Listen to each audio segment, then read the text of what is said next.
You know, as a Christian, Gẹ́gẹ́ bí onígbàgbọ́, our life needs to be transformed. ìgbé ayé wa nílò láti yí padà. Somebody say, my life needs transformation. Kéèyàn kan sọ wípé ayé mi nílò láti yí padà. When we plant seed, Bí a bá gbin irúgbìn, the seed will die irúgbìn náà yóò kú, and come out anew. á jáde ní ọ̀tun.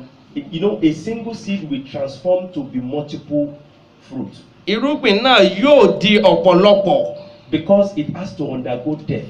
nítorí ó gbọ́dọ̀ la ikú lọ. Somebody sit down. Just sit down. Ẹ jẹ́ kí a jókòó.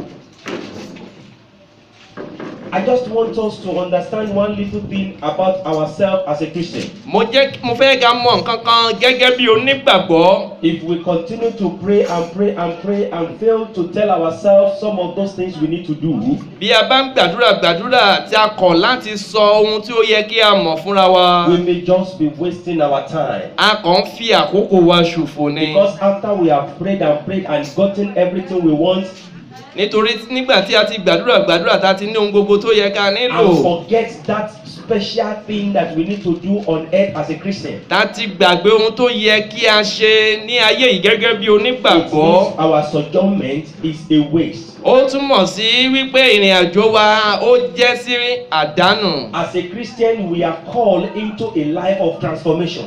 Gẹ́gẹ́ bí onígbàgbọ́, a pè wá sínú ìgbé ayé ìyípadà. We are called to change from a particular situation into another situation. A pè wá láti yípadà ní ìpele kan sí ìpele mìíràn. If you look at the foundation of most of us, we came from a different background, maybe from a different religion, and we gather ourselves as a Christian. Tí a bá wo gbogbo ata wá láti ìletò ìpele kan wá sí ìletò ìmíràn gẹ́gẹ́ bí ìsìn tó yàtọ̀.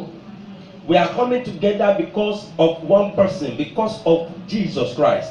À ń farahàn láti péjọpọ̀ nítorí èèyàn kan tí ń ṣe olùgbàlà Jésù Kristi. In Antioch, that was the place they first of all called the apostle Christian. Ní Áńtíókù níbẹ̀ náà ti kọ́ pè wọ́n ní onígbàgbọ́. Because they said they were doing like Christ. Nítorí wọ́n ń ṣe gẹ́gẹ́ bí Olúwa wa So a Kristi. Christian should live a Christ-like life. Onígbàgbọ́ gbọ́dọ̀ gbé ìgbé ayé Kristi olùgbàlà. You see, in the Old Testament, we know some people that we call the Pharisees and the Sadducees. Nínú ìwé láéláé a rí àwọn tí a ń pè ní Farisí àti àwọn Sadusí. The Pharisee and the Sadducee we are talking about, these are people who understand very, very well the laws and the doctrine of the law of the Old Testament. Àwọn tí a ń sọ nípa rẹ̀ yìí wọ́n mọ ìmọ̀ ìjìnlẹ̀ nípa ìwé òfin. Before you can be called a Pharisee, you must have finished and understood the whole book of the law. Kí wọ́n tó lè pè ọ́ ní Farisí, o gbọ́dọ̀ ti ní ìmọ̀ ìjìnlẹ̀ tó jinlẹ̀ tó yè koro nínú ìwé láéláé. So they are the one that teaches people the law of God in those days. Àwọn ni wọ́n máa ń kọ́ àwọn ènìyàn ní ìwé òfin Olúwa. So it is not all the Pharisee and the Sadducee that are hypocrites. Kì í ṣe gbogbo àwọn Farisí àti Sadusí náà jẹ́ alágàbàgebè. Now, one of them, they call his name Nicodemus. Nínú wọn la pè ní Nikodemu. If you go to the book of John chapter 3, Tá bá lọ sínú ìwé Jòhánù orí let kẹta, us read it from verse 1. ká bẹ̀rẹ̀ láti ẹsẹ̀ kínní. After that one evening, Yes, a Jewish a Jewish religious religious leader leader. They said a Jewish religious leader. So if you underline that, he's a very religious leader. So if somebody is very religious, it means that the person is following all the rules and tenets of the religion. Wọ́n pè ní olùfọkànsìn ẹlẹ́sìn tó ń tẹ̀lé ohun ìlànà ti It means Olúwa. that he follows all the rules and regulations guiding the religion of the Jew.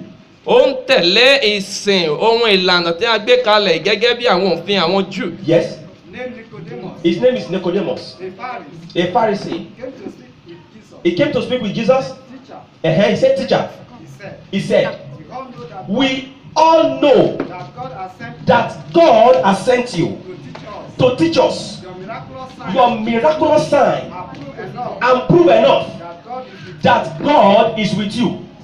with you. Wait, they know that God has actually sent Jesus Christ. They believe, in fact, him himself believed totally about